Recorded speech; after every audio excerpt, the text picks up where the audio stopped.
እናወጣለን።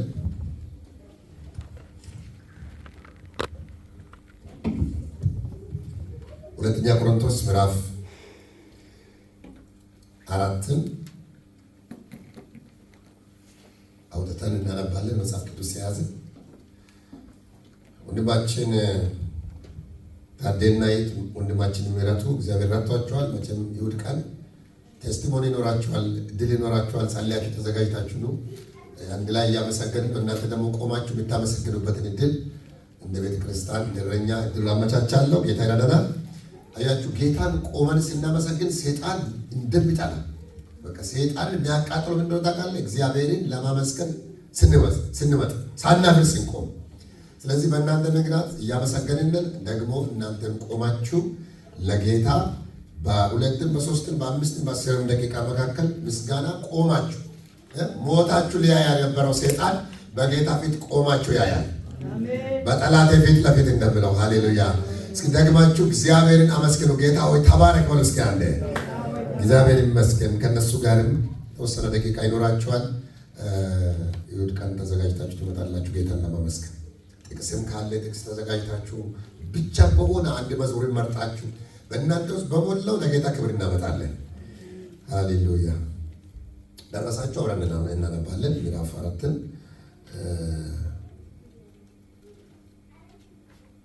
ቁጥር 1 ስለዚህ ምክንያት ምሕረት እንደተሰጠን መጠን ይህ አገልግሎት ስላለን አንታክትም።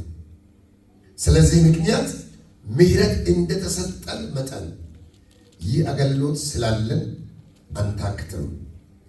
ነገር ግን የሚያሳፍረውን ስውር ነገር ጥለናልና በተንኮል አንመላለስም፣ የእግዚአብሔርንም ቃል በውሸት አንቀላቅልም። እውነትን በመግለጥ ግን በእግዚአብሔር ፊት ለሰው ሕሊና ሁሉ ራሳችንን እናመሰግናለን። ወንጌላችን የተከደነ ቢሆን እንኳን የተከደነባቸው ለሚጠፉት ነው።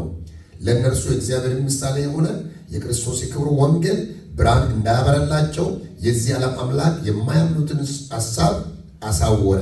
ክርስቶስ ኢየሱስ ጌታ እንደሆነ እንጂ ራሳችንን አንሰብክምና ስለ ኢየሱስም ራሳችን ለእናንተ ባሪያዎች እናደርጋለን። በክርስቶስ ፊት የእግዚአብሔርን የክብሩን እውቀት ብርሃን እንዲሰጥ በልባችን ውስጥ ያበራ በጨለማ ብርሃን ይብራ ያለ እግዚአብሔር ነውና ይላል። እግዚአብሔር ይመስገን።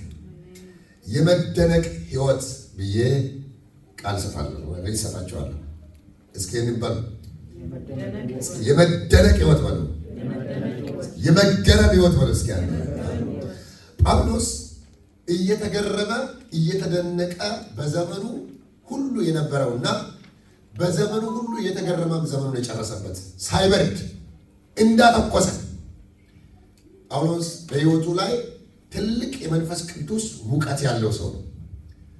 ሪቫይቫል ያለው ሰው ነው። በጣም ብዙ ጸጋዎች በውስጡ ላይ ያለው ሰው ነው። እንደውም ራሱ ሲናገር ካሉት ምዕመናን ሁሉ በላይ ሊሳን የሚናገር ሰው፣ 9ኙም የጸጋ ስጦታዎችም ከዛም በላይ ስጦታዎች ያሉት፣ በአዲስ ኪዳን ላይ የነበሩትን መጽሐፍት ከግማሽ በላይ የጻፈ መጽሐፍ ቅዱስ እንደምናገር ከነበሩት ሐዋርያት በሙሉ ማለት ነው ሩቅ የሄደ እጅግ ብዙ ቤተክርስቲያን የተከለ ደፋር፣ በአሕዛብ መካከል ፔኔትሬት አድርጎ ሰንጥቆ ገብቶ የመንግስትን ወንጌል የሰበከ እስከ ነገስታት ደርሶ የቆመ በዘመኑ የነበረው ኔሮ የሚባለው ጨካኝ ንጉሥ ጋር ቀርቦ ወንጌልን የሰበከ ለአገር ገዢዎች፣ ለከተማ ገዢዎች፣ ለመንደር ገዢዎች ሳይቀር ወንጌል የሰበከ እነ ፊስጦስ እነ ኔሮ ሌሎችም አሉ ውስጥ ላይ አሉ። ስማቸው የተገለጹና ያልተገለጹ ብዙዎች እነኛን ሁሉ ደርሶ የእግዚአብሔር ቃል የተናገረው ነው። እስቶዶሞች በታላላቅ ከተሞች እሱ ሲገባ ከተማ ሼክ አድርጓል። አንድ ከተማ ሙሉ በሙሉ ለ2 ሰዓት ይጮሃል ብሎ የጮኸበት ነው። ምክንያቱም ጳውሎስ ይውጣ ብሎ ማትሪያስ ይዞ ገብቶ አይደለም ኢየሱስን ሰብኮ ነው። የክብር ወንጌል ኢየሱስ ክርስቶስን እንሰብካለን ብሎ የተናገረው ኢየሱስ ለጳውሎስ ትኩስ መረጃ ነው። ጮክ ብላችሁ አሜን በሉ እባካችሁ። ኢየሱስን ስናገር ሰውነቱ ሁሉ ያወራል። እንደውም ብዙዎች እንደዚህ ይሉኛል ይላል፣ ሰውነቱን ስናየው ቀጫጫ ነው ይሉትና ንግግሩ ግን ያስፈራል ይላል። ከእናንተ መካከል እያለው ከስታ ከሚባሉት በሰውነት ክሳት የምታወቅ እኔ ነኝ። በንግግር ውፍራት ግን ንግግሮቼ ግን ነገስታትን ያስፈራሉ ይላል። ሃሌሉያ! ጮኩላችሁ አሜን በሉ እባካችሁ። የጳውሎስ ስብከት ከጴጥሮስ ስብከት አንዱን ኢየሱስን እየሰበከ አገር ያለወጠበት ምክንያት፣ አንዱን ኢየሱስን እየሰበከ ልዩነት ያመጣበት ምክንያት ምንድነው ከተባለ ይናገራል። እኩል ሰብኮ በአንድ መንደር ላይ እኩል ሰብኮ ብዙ የሚደበደበው እሱ ሄሎ ባርናባስና ጳውሎስ ወንጌል እየሰበኩ በጣም ከፍተኛ ተቃውሞ የሚደርሰውና ከዛ ከያዙ እንደ ውሻ የሚደበደበው እሱ ነው። በጣም ብዙ ጊዜ መጽሐፍ ቅዱስ ሲናገር 5 ጊዜ አንድ ሲጎል 40 ግርፋት ተገርፌያለሁ ይላል። ምን ማለት ነው? 5 ጊዜ አንድ ሲጎል ማለት 5 ጊዜ 39 የተገረፈ ነው። በአይሁድ በመጽሐፍ ቅዱስ ላይ በተጻፈው አንድ ወንጀለኛ 40 ጊዜ ከገረፍከው 40 ከቆጠርከው ግርፋት ጨረስከው ማለት ነው። ሕጉ ከ40 እንድትገርፍ አይፈቅድም። ነገር ግን እንዴትም አድርገህ 39 ከገረፍክ በኋላ ፊትህ ከ2 ሰዓት በኋላ ከ3 ቀን በኋላ ተመልሰህ አንድ ብለህ ነው የምትጀምረው። ምክንያቱም 40 በጣም ጭካኔያቸው ክፋታቸው 40 ለመሙላት ስንት ሲቀራቸው? 1 ሲቀራቸው ይተውታል። ስለዚህ ግርፋቱን ለነገ ተመልሰን እንገናኛለን። 40 ከገረፉ ፍርዱን ጨርሰዋል። ላለመጨረስ 5 ጊዜ እየዘገዩ 39 ከደረሱ በኋላ ይተውታል። 5 እንደዚህ ተገርፏል። በድንጋይ ተደበደብኩ፣ 3 ጊዜ መርከብ የተሰበረ ይላል። እጅግ ብዙ አይነት ነገሮችን ይናገራል። ምንድነው ጳውሎስ በዚህ ሁሉ አታቆምም? እንዲያገሉት 3 ጊዜ መርከብ የተሰበረበት በወንበዴ ፍርሃት፣ በውስጥ ፍርሃት፣ በውጭ ፍርሃት ሁሉ ውርጅብኝ ሲመጣ ጳውሎስ አፉን አይዘጋም። ሁሉም ሐዋርያት በሚሰብኩበት ወንጌል በእሱ ላይ ከባድ ዱላ ሲደርስ ለምን አያቆምም ብላችሁ ስታዩ በጳውሎስ ውስጥ ማቆም የማይችለው አንድ መገረም አለ። ሃሌሉያ! የማይሰለቸው ሁሌ ኤክሳይትመንት የሚያደርገው ነገር አለ። ህይወቱን ፍሬሽ የሚያደርገው ነገር አለ። ነፍሱን የሚያነቃቃ ነገር አለ። በትሮች የማያቆሙት መገረም ውስጡ ላይ ገብቷል። ሃሌሉያ!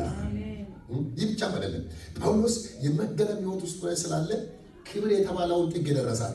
ከዕብራውያን የመጀመሪያ፣ ከቢንያም ዘር አንደኛ፣ ከሕግ አዋቂ የመጀመሪያ፣ ከዛ ደግሞ ቀናተኛ፣ ፈሪሳዊ፣ ሌላም የገማልያል ትምህርት የተማረ ጥግ ደረሰ ነው።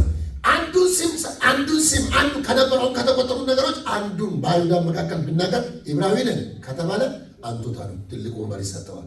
ሮማዊ ነን ከተባለ አንተ ወንበር ይሰጠዋል። ሮማዊነትን አንዳንድ ወታደሮች ገዝተው ሲያገኙ እሱ ግን ተወልዶ ያገኛል። በመወለድ ሮማዊ ነው፣ በዘረረግ ዕብራዊ ነው፣ ከዕብራዊ ደግሞ ቢንያማዊ ነኝ ብሎ ይናገር። በጣም የሚያስመቁ ነገሮች አሉ። ከትምህርትስ ጥግ ደረሰ። በሁሉም ነገር እያንዳንዱ እንጀራ የሚያበላና በአገር ደረጃ አንቱታን የሚያስጠርፍ ነው። ነገር ግን ክርስቶስን ካገኘ በኋላ ይህንን ክብር ካየ በኋላ በሙሉ እንደ ጉዱፍ ቆጠርኩት ይላል። ሃሌሉያ! አንድ አስገራሚ መገረም ቤታችን ላይ ሊሆን ነው ዘንድሮ። ያያው ነገር ዓለምን ሁሉ ያስንቃል። እስከ አጠገባችሁ ያለው ዞር ብላችሁ አይታችሁ ሕይወቴ በክርስቶስ ተነክቷል በሉ እባካችሁ። ተነክቷል በሉ እስኪ አንዴ። ዘንድሮ ለኪንግዶም ፋሚሊ መልእክት አለ። በክርስቶስ መገረም ሕይወታችሁ ይሞላ። ጊዜያችንን፣ ገንዘባችንን፣ ጤናችንን፣ ሰውነታችንን በየትኛውም ቻለንጅ ስንወጣ ጌታን ብዬ ላንለው እንኳን ሆነብኝ እንኳን ሆነልኝ። በክርስቶስ ምክንያት ላይጸጽታችሁ ኢየሱስ መገረሚያችሁ ይሆናል። አሜን። አንድ ሰው እስኪ ጮሆ አሜን ይበል እባካችሁ። ቸርች ትላለን። ቸርች ራሱ ተራራ ላይ ቢወጣ ሊሄድ መኪና አይደለም በዳዴ ቢሄድ ምንድነው እንደዚህ የሚያረው? አረ ግሩም ነው፣ በራሊ ኢየሱስ ነው። አሜን። ምንድነው አንተ ኢየሱስ ትላለህ? አይ ልባችሁ ታውሮ ነው። ለእኛ ግን በርቷል። አሜን። በጨለማዬ ላይ ብርሃን ይብራ ብሏልና በእኔ ሕይወት ኢየሱስ ብርሃን ነው። ተገርሜ ማልጨርሰው፣ ሰብኬ ማልጨርሰው፣ ተንብዬ ማልጨርሰው፣ ፈውሼ ማልጨርሰው፣ ተናግሬ ማልጨርሰው፣ አፌ ማይዘጋበት ወንጌል ኢየሱስ ይባላል። ዛሬ የሆነ ሶስት ሰው የሚሰክር እውነት ሳይሆን ሁላችንም የሚያሰክር እውነተኛ መጠጥ ነው ኢየሱስ። አንድ ቀን እጃችሁ ዘርግታችሁ ኢየሱስ በሉ ባካችሁ አለ። ኢየሱስ በሉ እስካለ በሕይወታችሁ ዘመን መደነቅ ይሁን በኢየሱስ። በጥቂቱ እኛ 7 አገራትን አቋርጠን መተን እዚህ ደርሰናል አይደል? ኢትዮጵያ እና አንዳንዶቻችን ሁላችንም በብዛት የምንባል ደረጃ ላይ የገጠር ከተማ ወይ ገጠር ነበርን። በጣም ብዙ ነገር መኪና የሆነ ጊዜ ላይ በሆነ ዘመን መኪና ስሙ ማይታወቅ መኪና የሚባል ስም ነው። እኛ በወረቀት ላይ መኪና ነው የምናውቀው። አሁን ምናምን ስንባል መኪና የሚለውን ሲል አይተናል። መኪና የሚባለው አይኑ አይቻላቅም ነበር አይደል? እኛ አካባቢ ላይ አንድ መንገድ ተሰርቶ ረጅም ጊዜ ደርግ የሰራ ነው እና በዛ መኪና መንገድ እንጂ መኪና ላይ ተነነቅ ምንድን ነው አልኩት። ይሄ ምንድን ነው ሲባል የመኪና መንገድ ነው። መኪና የማይሄደው መንገድ ነበር። ከስንት ጊዜ አንድ ያልፋል እና አንድ ወረዳ ላይ አንድ ነጭ መኪና አንድ ከስንት ጊዜ አንድ ወረዳ አንዳንዴ የሚመጣ ግን በወረዳ ላይ ማያድር አትሰማችሁኝ?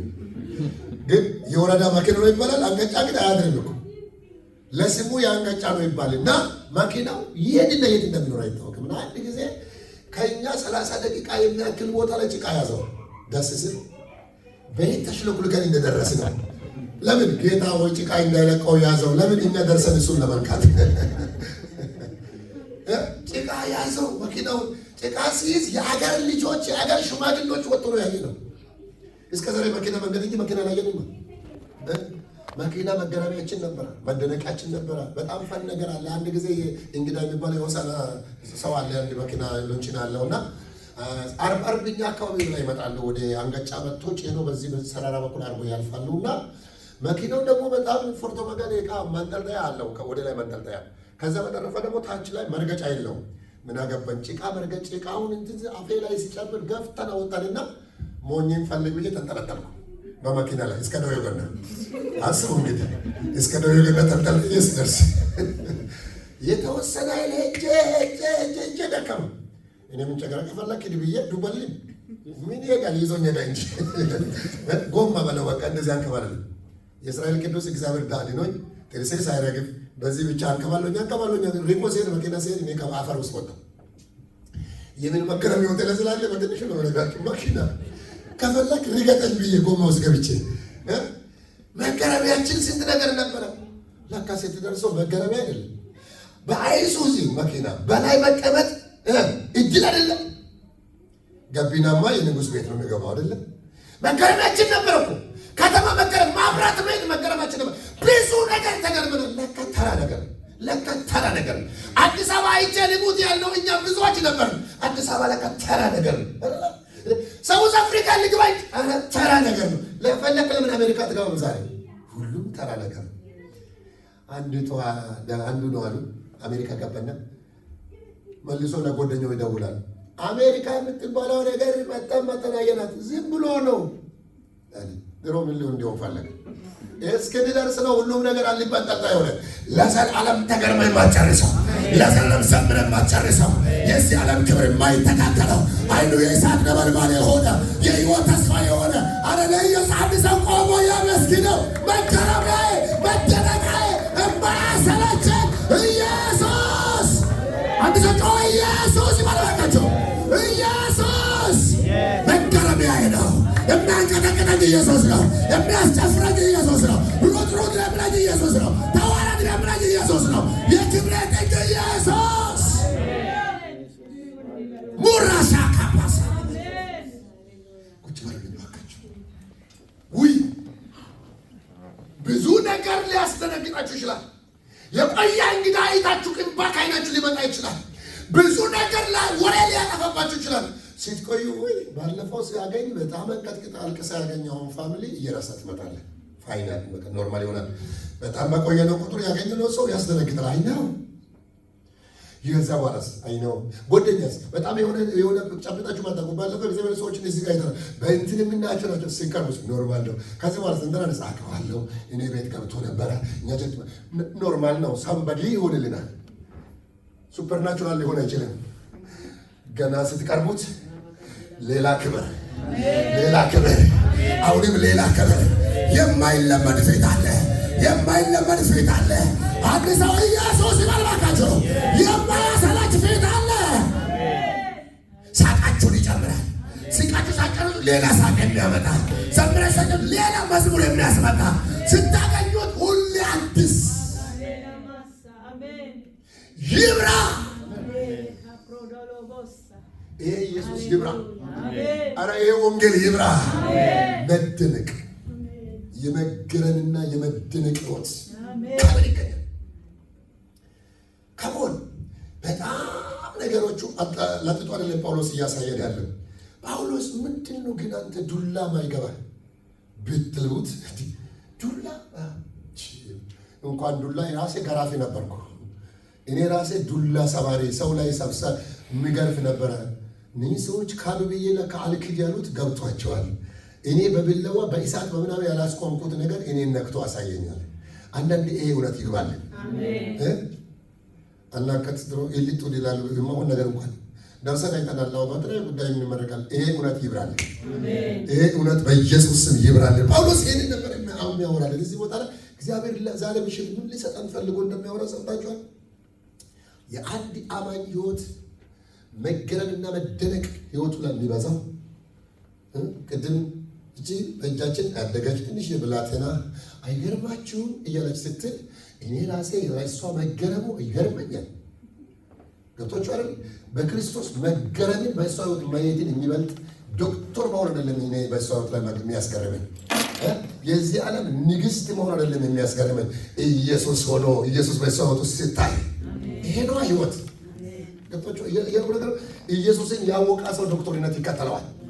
ሄሎ ኢየሱስ ያለ ሰው ሁሉ ነገር አለው። እስኪ ጮክ ብላችሁ መልባካችሁ በክርስቶስ የተነካ ሰው የተነካ ልጅ አስቡ ወገኖች።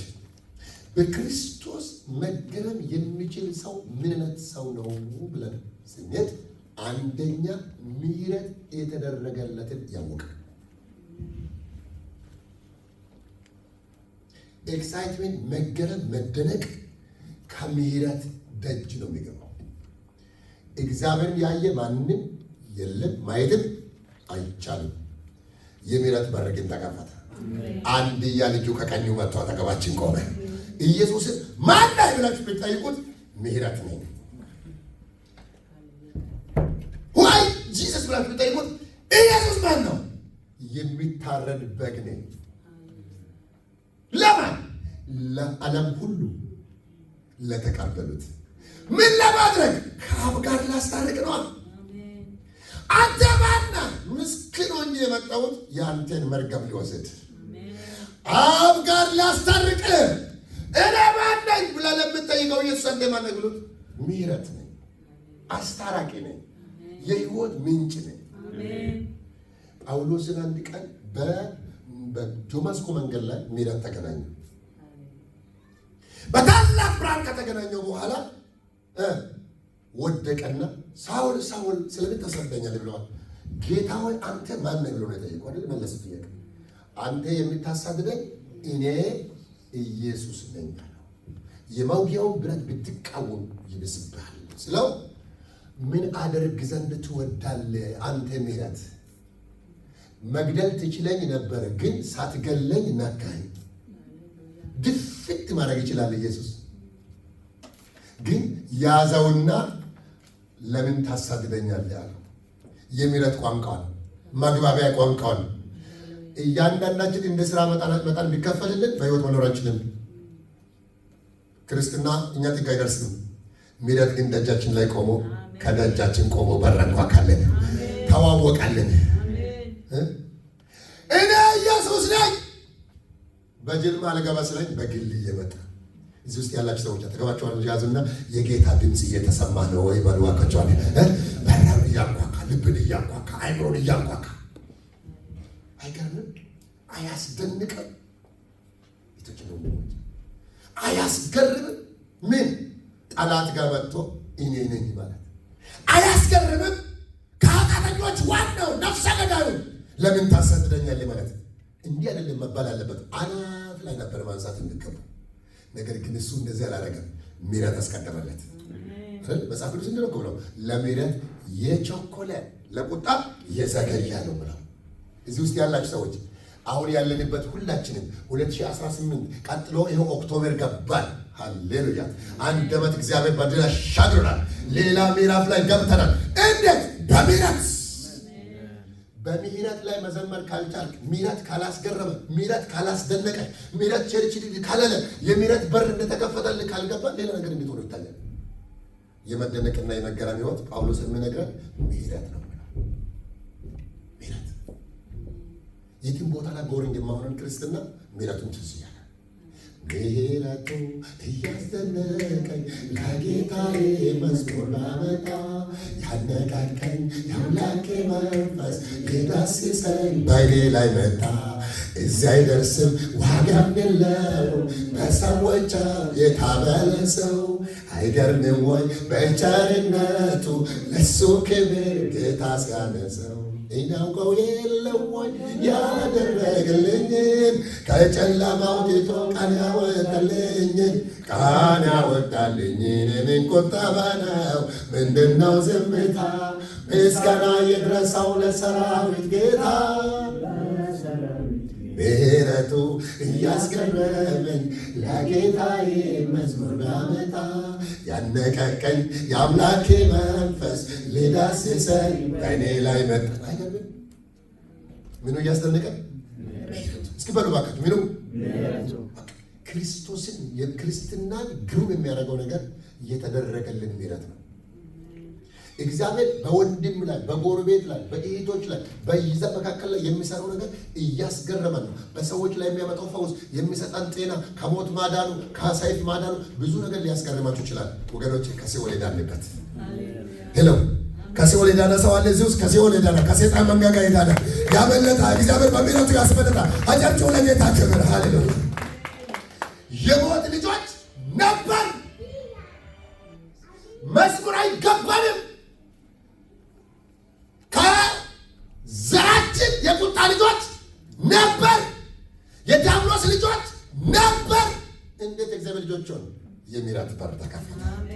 የምሕረት በር የተከፈተልን ኢየሱስ ይባላል። አያችሁ? ስለዚህ ጳውሎስ ምን ይላል መሰላችሁ? ከምሕረቱ የተነሳ ነው ብለው፣ ከምሕረቱ ምክንያት የተነሳ። ስለዚህ ሕይወቱ ላይ የመገረምን የዘመን ያደረገው ጳውሎስ ዱላ ማይገባው፣ እስር ማይገባው፣ እስር ቤት ታስሮ በዜማ የሚዘምረው ሰው አይደለም ሥጋ ለብሷል። ሁሉም ነገር ቢሆን ግን ትዝ የሚለው ምሕረት። ሰይጣንን ግራ የሚያጋባ ሕይወት ምን አይነት ሰው እንደሆነ ታውቃላችሁ? የእግዚአብሔር ምሕረት የሚያመሰግን በምሕረቱ ልቡ የሚነሳ ወገኖች፣ ዛሬ የሚዋሻችሁ ሰይጣን አናቱ ይመታ። እግዚአብሔር ምን አድርጎልኛል ከተባለ ዋናውን አድርጎልኛል። ተቀብሎኛል፣ ታርቆኛል፣ በሕይወት መጽሐፍ ስሜን ጽፏል። ከእንጀራ አይጀመርም፣ ከሳንቲም አይጀመርም፣ ከልጅነት ይጀመራል፣ ከእርቅ ይጀመራል። መገረም የእሱ ነው። ልጁን የሰጠኝ እግዚአብሔር ሌላውን መቼ ይከለክለኛል? አንድያ ልጁን ሊሰጠን ያልራራ ይላል ጳውሎስ። እንዴት አብልጦ ሁሉን የማይሰጠን? በክርስቶስ መገረም ካልቻላችሁ በመኪና ከሆነ መኪና ትሰላቻላችሁ። ቅድም ያልኳቸው መኪና ግሩም አይደለም፣ አገር ግሩም አይደለም፣ ሀብት ግሩም አይደለም፣ ብልጽግና ግሩም አይደለም፣ ልጅ መውለድ ግሩም አይደለም። ሁሉም ነገር አለው እግዚአብሔር ይሰጣል። ነገር ግን ዋናውን አግኝተናል። አንዴ ዋናው ያለው ሰው አሜን ይበል ባካችሁ። ኢየሱስ ግሩም ድንቅ ነው የሚል ሰው አሜን ይበል ባጌታ። በዚህ ቤተክርስቲያን ላይ ብዙ ሰዎች በልሳን የሚበሉት ኢየሱስ ስላላቸው ነው። ዘላችሁ ብትወድቁት ኢየሱስን ስላያችሁ ነው። ወንበር ላይ ባትቀመጡት ብትራቁት መገረሚያችሁ ኢየሱስ ስለሆነ ነው።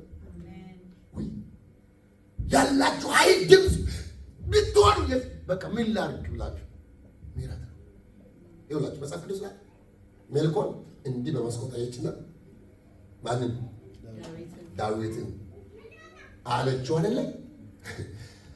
በቆነጃጅት ፊት ራስን ምናምን አለችው፣ አቃለለችው ይላል መጽሐፍ ቅዱስ። ዳዊት ያለው ነገር በጣም ይገርመኛል። አንቺ ከአባትሽ ሰይፍ ያዳነኝ በሕይወት ያኖረኝ ዛሬ እዚህ መሃልም ያደረሰኝ ለእግዚአብሔር ካሆንኩት በላይ ይሆንለታለሁ። እኔማ በጫካ የቀረው ሰው ነበርኩ። ከአንበሳ ያዳነኝ፣ ከድብ ያዳነኝ፣ ከብዙ ሰይፍ ያዳነኝ፣ ምሕረት ያደረገልኝ ጌታ አላደረኩም። ገና ከዚህ በላይ ይሆንለታለሁ። ንግስናዬ አይይዘውም። ልብሴን አወልቅለታለሁ። ክብሬን አወልቅለታለሁ። ክብር የት ነበረኝ? ያከበረኝ ይክበር። አየህ፣ ብዙ ሰውን የሆነ ነገር ያንቃል እኮ።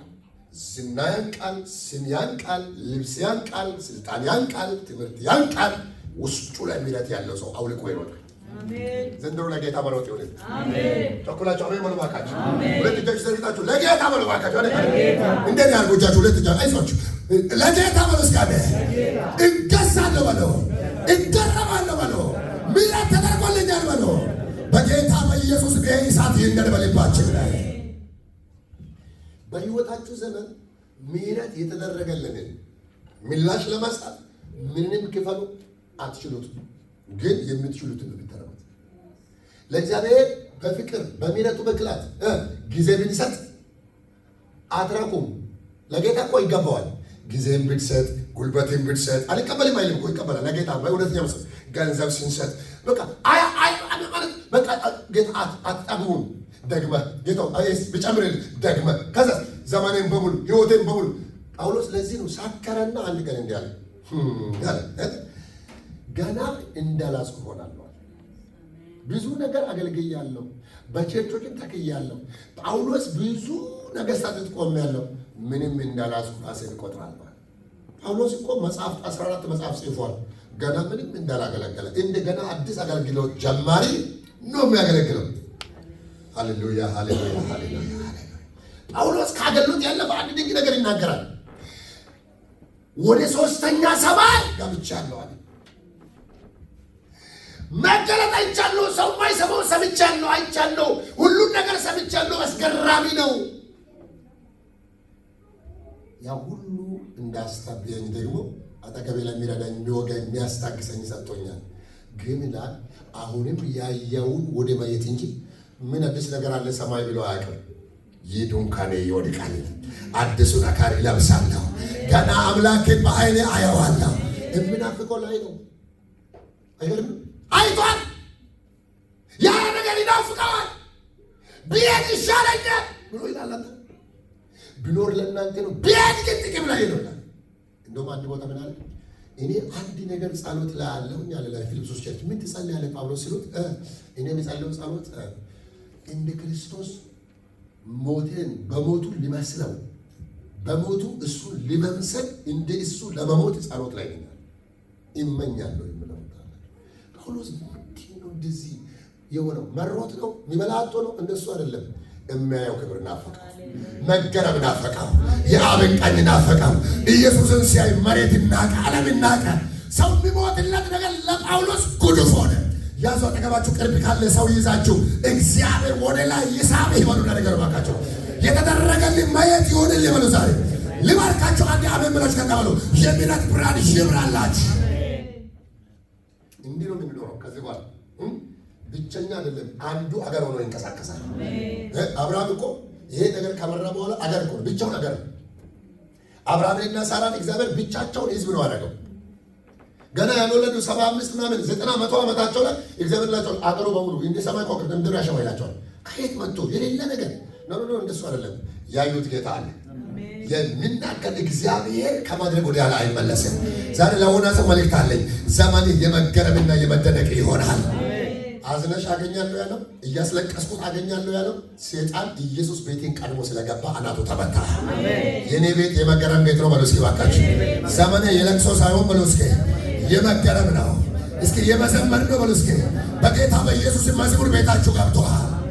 የመዝሙራችን ምክንያት ምሕረት ይባላል። ከምሕረቱ የተነሳ ይህ አገልግሎት ስላለን አንታክትም።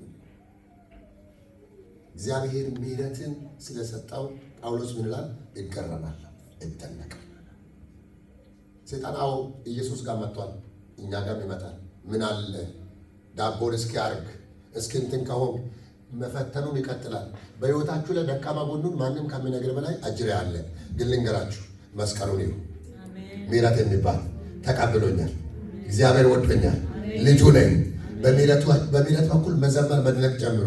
ስለዚህ በዛን ሰዓት የጣናናቱ ይመጣል። አሜን። ሁለተኛ የመገረምና የመደነቅ ምክንያት ጳውሎስ ከሚናገረው ነገር ምንድን ነው? ግልጸኝነት። ውስጡ ላይ ያለውን ነገር ግልጽ ሰው ነው። በቃ ህይወቱ ንጽህና የሚሰማው ሰው ነው። ምን እንደሆነ ታውቃላችሁ? እሱን ልነግራችሁ ፈለኩት። አያስመስልም። ሽንገላ አይናገርም። ምን ማለት እንደሆነ አይውላችሁ። ለምን ብላችሁ ቁጥር 2 ላይ የሚላል ነገር ግን የሚያሳፍረውን ስውር ነገርን ጥለናልና በተንኮል አንመላለስም፣ የእግዚአብሔርንም ቃል በውሸት አንቀላቀልም የሚል ቃል ይናገራል። ጳውሎስን የመደነቅና የመገረም ህይወት ያደረገው ሁለተኛ ነገር ምንድን ነው? መጣል ያለበትን የጣለ መሸከም ያለበትን የተሸከመ ሰው። አንዳንድ መንፈሳዊ ህይወታችን አፌክት የሚያደርግ ነገር አለ፣ ተያይዞ የሚመጣ ነገር። ዘንድሮ ለዘላለም ህይወታችሁን ከዝማሬ የሚከለክል ነገር ሳይታወቅ በእኛ ውስጥ ያደረ ነገር ካለ ዛሬ በኢየሱስ ደም የተነቀለ ይሆናል። ጳውሎስ ምን ብሎ ራሱን ገለጠ መሰላችሁ? አንደኛ ጢሞቴዎስ ምዕራፍ 1 ቁጥር 12 ላይ ለአገልግሎቱ ሾሞኝ ታማኝ አድርጎ ስለቆጠረ ኃይል የሰጠኝን እግዚአብሔርን በክርስቶስ ኢየሱስ አመሰግናለሁ ካለ በኋላ አንተም ብሎ አገልጋይ ነፍሰ ገዳይ አይደለም ብሎ ለሚናገሩት መልስ ሰጠ። አስቀድሞ ተሳዳቢ ነኝ፣ አንገላት ነኝ፣ አሳዳጅ ነኝ፣ ሳላውቅ ነው። ያ ዘመን አልፏል፣ በሙሉ ምሕረት አድርጎልኛል። ከኃጢአተኞችም ዋና ነበርኩ። እግዚአብሔር አንድያ ልጁን ለኃጢአተኞች የላከው ቃል የታመነና ሁሉ እንዲቀበሉት ይገባ ዘንድ ዋናውን እኔን እግዚአብሔር ምሮኛል። ምን ታደርጋለህ? ጳውሎስ ሐዋርያ ነኝ እኔ ሐዋርያ ብሎ ሲናገር አያፍርም። ምን ነው ቀድሞ የሚናገረው? ነፍሰ ገዳይ ነበርኩ፣ በነበርኩ ነው የሚመላለሰው። ይኸው ትላንትናም አድክሞን ዛሬ ፊታችን ላይ ድቅን የሚል ያረጃ መንፈስ ከኛ ላይ ተነቅሎ ይውጣ በኢየሱስ። አሁን የቀረልን ዘመን የምን ዘመን እንደሆነ ታውቃላችሁ? ስሙን በደንብ ቶሎ ብላችሁ። መገረምና መደነቅ የሚኖረን ዘመን። የምስጋና ዘመናችን የለቅሶ አድርጎ የሚቀላቅል መንፈስ የተመታ ይሆናል። አሜን። አሮጌ ነገር ጳውሎስ ምን እንዳለ ታውቃላችሁ? የሚያሳፍረውን ስውር ነገርን ጥለናል። ክርስትና ኢየሱስን ለማየት የሚያበቃው ይሄ መነጽር ነው መወገድ ያለበት። ለመገረም ለመደነቅ በእግዚአብሔር ፊት ሲቆም እንደ ኢያሱ ልብስ መጥቶ ሰይጣን የሚከሰል ህሊናችን ውስጥ ተቀምጦ እኛን አታክ የሚያደርገን የሰይጣን መምቻ የሚሆነው ነገር ካለ ጳውሎስ ምን አለ? ጥለናል፣ ትተናል፣ ተከትሎን እንዳያገኘን አስወግደናል፣ በተንኮል አንመላለስም፣ we are free ይላል። እንደዚህ አይነት ሰዎች በዘመናቸው ይገረማል። ለምን ይገረማል መሰለኝ? እናውቃው የለም ወይ ያደረገልኝ ከጨለማ አውጥቶ የሚለውን መዝሙር ይዘምራል። ለምን ሆነ ታውቃላችሁ? ኢየሱስ ለማንም አጎት አይደለም፣ ለሁሉም አባት ነው። እስከ ተገቢ ያለውን ሰው የጌታ መንፈስ ካለ ህይወት ይዘምራል ብላችሁ ነገር ባካችሁ። ማጉረምረም አይሆንም ብሎ ባካችሁ። ሳናውቅ የተለጠፈ አሮጌ ነገር ካለ ዛሬ በኢየሱስ ተነቅሎ ይውጣ። አሜን። ለምን መሰላችሁ? ዘመናችን ቀሪ ዘመናችንን አናበላሽ። የመገረምና የመደነቅ ዘመን አሜን ነው።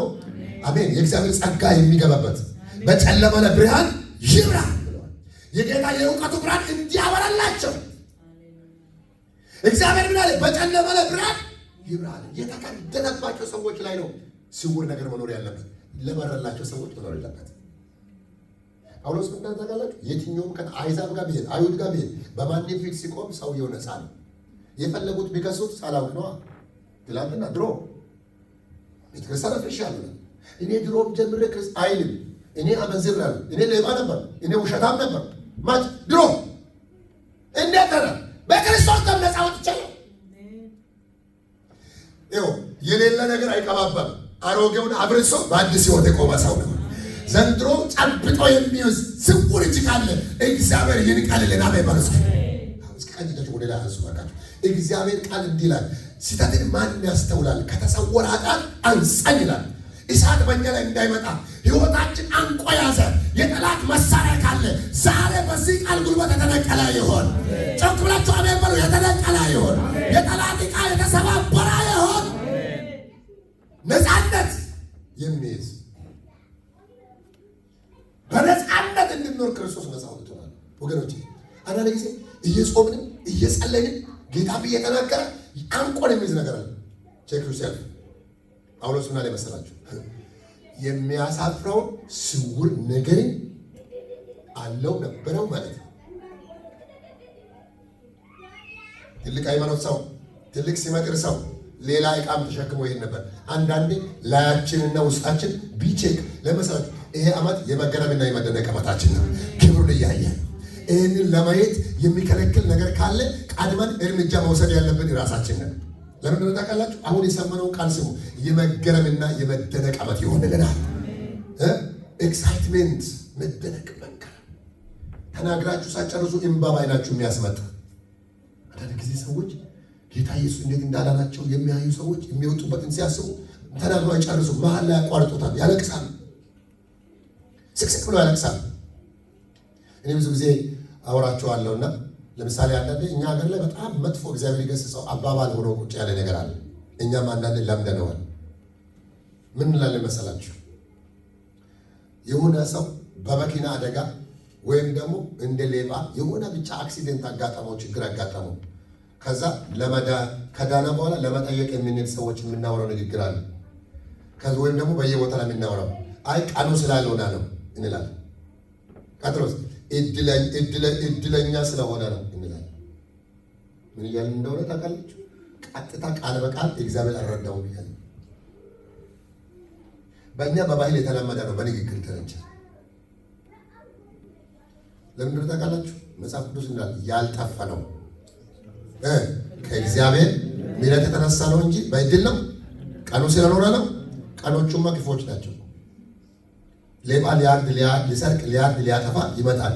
እኔ ግን ሕይወት ያዳነንን ጌታ ክብር እንዳንሰጥ እንዳንገረም፣ በጣም እንዲህ ቁስሌን እያየው እንዳንገረም፣ ያንን ቀን ትዝ እያለኝ እንዳልዘምር፣ ያ ቀን ትዝ እያለኝ በጌታ ፊት ቆይባ እንዳላመሰግን ፈዛዛ የሚያደርግ መንፈስ መገረሚያችን የሚይዝ መዝሙራችን የሚይዝ ሳቅ የሚያደርገን አናቱ የተመታ ይሆን። ጮክ ብላችሁ ለጌታ እልል እላለሁ ብላችሁ አንድ ሰው እልልታ ጭብጨባ ለጌታ ጌታ ይባርካችሁ። ለቅሶ ላይ በጣም ሄደን ነው የምናለቅሰው። እድል እናደርጋለን፣ ብዙ ነገር እንጮኻለን፣ በተለይ አካል ከሆነ ዘመድ ከሆነ እንፈራፈራለን። ምንም ዋጋ እናመጣ ምንም ለማናመጣ ግን መዳን ላይ እድለኛ ሆነ ቀኑ አይባልም። ምንም እድል የለም በምድር ላይ እግዚአብሔር ራርቶልን ከልካይ ተገኘ እጅን አንሳት ብለው ነው እግዚአብሔር ተዋግቶልኝ ነው። መዝሙር ዳዊት ለዚህ ነው ያስጨነቀኝ መዝሙር ሆነልኝ ይላል። እግሮቼ ተሰናከሉ ባሉ ጊዜ አቤቱ ምሕረት ረዳኝ ለጥቂት ጊዜ ይላል ዳዊት። ነፍሴ በሲኦል ባደረች። በብሉይ ኪዳን ሲኦል ብሎ የሚናገረው መቃብር ነው።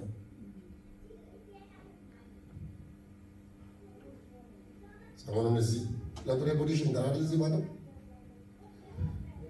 ቴል ሌፍት እያደረገ አለ ሄደ። ከዚህ ስንት ቦታ ለኛ አጥፈና መለጠን፣ ስንት ቦታ ላይ መኪና ሲቷል፣ ስንት ቦታ ላይ መኪና ገጭቷል፣ ስንት ቦታ ላይ መኪና ሲቷል።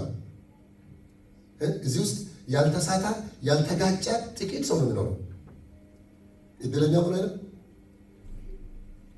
ያኛ ሰው ደግሞ ከኛ ላይ ቀጣተኛ ሆኖ ነው። ምሕረቱ ነው። እስኪ ለምሕረቱ ደግማችሁ ጭብጨባ ባካችሁ። ምሕረቱ አሁን ይህንን ስናገር አንድ ነገር ደግመን እንድናስብ ነው። እግዚአብሔር ምን ይፈልጋል ከኛ?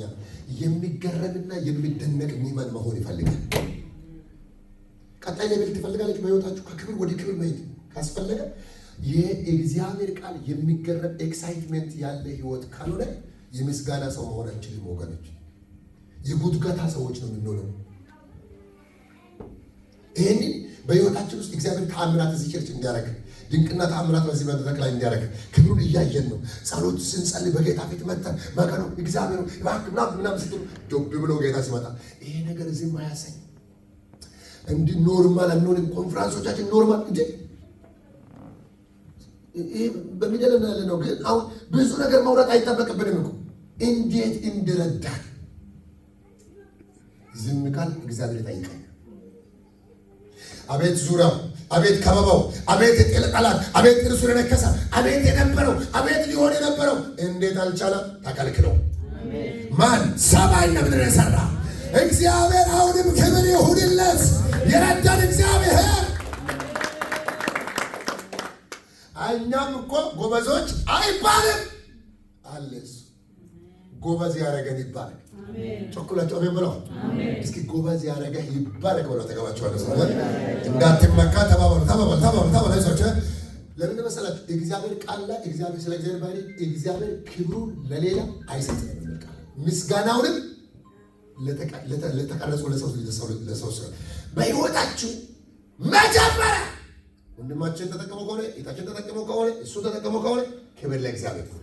በእሱ የሰራ በእሷ የሰራ ከዛስ እግዚአብሔር ወይ አሳድገው፣ ባርከው፣ ተባረክ፣ በርታ፣ እሺ እግዚአብሔር ይባርክ፣ ባንተ እግዚአብሔር ባረከ ይባላል። የመጀመሪያ ምስጋና ላይ ሰው ደካማውን ቅጥቅጦ ሾምቦቆ አንስቶ ለተጠቀመ ወደ ቁጥር ላይ ያስገባ አስፈሪዎች ላረገ ከምናፍርበት ቀና ብለን እንድንሄድ ላረገ አረ መገረም አሁንም ይሆናል። እልልታ ነው የኛ ቤት የዝማሬ ነው። ሰይጣን አናቱ ተመቷል። በእውነት እንዳልተደረገለት አንዶንም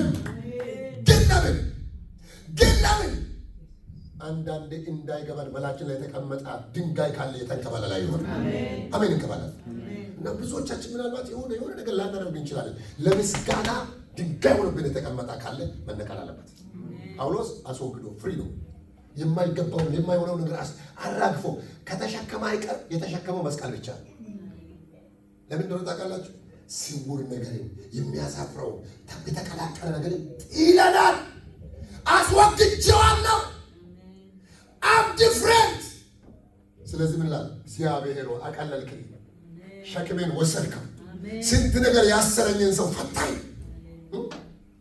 አንዳንድ ጊዜ ቸርች ስትመጣ ከሁሉ የተቀመጠው እዛ ኋላ ሆነ ዝምረተን ይህ ሰው እያየው ቸርች ከምገባ ወንድም የሆነ ብቻ የሆነ ሴጣን ያጠራ ብዙ አጥራለ ፈውሶ ለለቀቀን ጌታ ክብር ይሁን። አጫብጭው እንጂ ዝም አትበል፣ አጫብጭው ዝም በል። ለሁሉም ነገር አጫብጭው። እውነቴን ነው የምላችሁ። ህሊና ጳውሎስ ወርውሬ ጣልኩ እያለ ያለው ኪሱ ላይ ያዘው አይደለም። ህሊና ውስጥ ልቡ ላይ፣ አንደበቱ ላይ፣ እጁ ላይ አጣቆ ይዞ ስመ ክርስቲያን ሆኖ ዘመኑ እንዲያልቅ ያደረገው አንተ ነገርን ክፉ ነገርን የማይገባውን ነገር ስትል ሃሌሉያ ሰማይ ተቀደደ። ዛሬ መልእክት አለኝ እየጨረስኩ ነው። 14 መጽሐፍ ጻፋን። እግዚአብሔር በትውልድ መካከል ተነክቶ ያልታወቀ አዲስ ራዕይ ያመጣል። ንጹሃን ላይ የሚፈስ ሰማይ አለ። አንድ ሰው እንዲህ ይበል፣ አሜን ይበል ባካችሁ አለ። እኔ ይታወቀኛል ንጹህ ምንጭ የሚፈልቅበት ሰው አለ። ያልተቀዳ አዲስ ውሃ የሚፈስበት ሰው አለ። አዳዲስ መዝሙሮች የሚወጡበት ሰዎች አሉ። እግዚአብሔር የትንቢት ናዳ የሚያወርድበት ሰው አለ። ምላሳችሁን እግዚአብሔር ይቀባዋል። እግዚአብሔር የሆነ ነገር ስንጥል ከዛ የእሱን ነገር ያሸክመናል። ደስ ይላል። እንዴት ስላል እናንተን እያየው ከመገረም እግዚአብሔር በጣም ደስታ ተናግሬ አውርቼ ማልጨርሰው ሁሉ ጊዜ በፊታችሁ ላላወራ ይችላል። ይገረማል። አንዳንድ ነው ይገረማሉ። ሳያችሁ ይገረማሉ።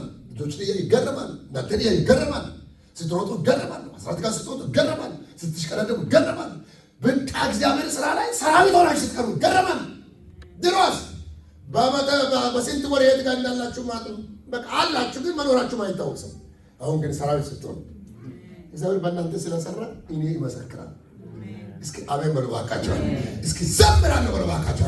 እሮጣለሁ በሉ እስኪ አለ እገረማለሁ በሉ። በጌታ በኢየሱስ ከዚህ በላይ የበራ ነው። አሜን።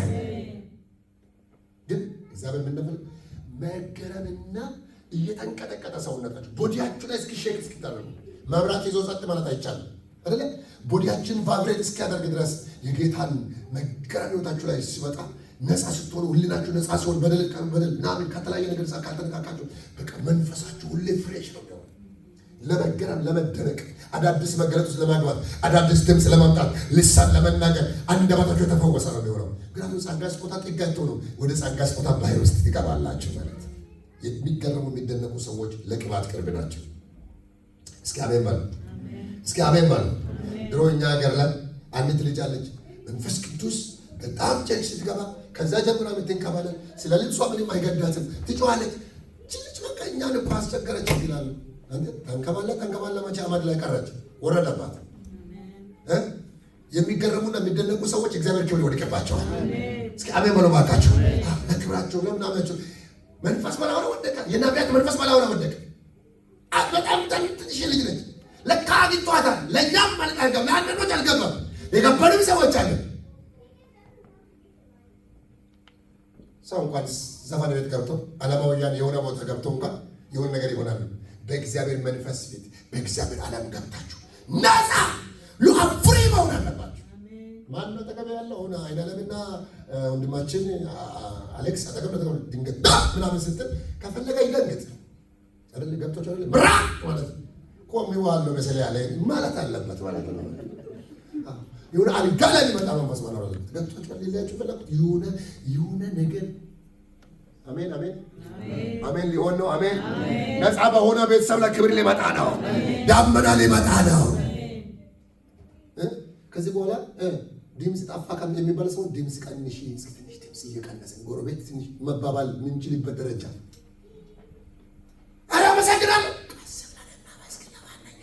ወይ ቸርች ደን እናመስግን ቁማን ምን ይችላል ነኝ ልትባባሉ እስክትችሉ ድረስ እግዚአብሔር በዚህ እሳት ይንካችኋል። በዚህ ቸርች ላይ ታምር የናፈቃችሁ ማምጣት ሸክም የጣላ ሰው እኮ ክብር ነው የሚከተለው። ሃሌሉያ። የሚያሳፍረውን ነገር የጣላ ሰው የሚያሳፍረውን ነገር ያስወገደ ሰው ዳመና ይጠብቃል፣ ኤክስፔክት ያደርጋል።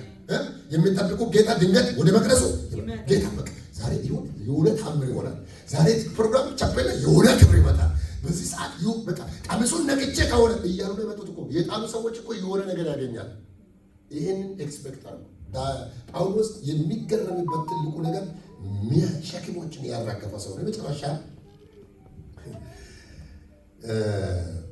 በጎ ሕሊና እንዲኖረው ሁል ጊዜ ራሱን ለእግዚአብሔር የሚያቀርብ ሰው ነበር። የመገረሚያው ምክንያት በእግዚአብሔር ፊት የማይታጣ ሰው ነው። ትክክለኛ ቦታ ላይ የሚገኝ ሰው ጨርሻለሁ። አዲሱ ትርጉም ምን እንደምል ታውቃላችሁ? በሰው ሁሉ ሕሊና ዘንዳ ተቀባይነት እንዲኖረኝ ራሴን ለእግዚአብሔር አቀርባለሁ ይላል።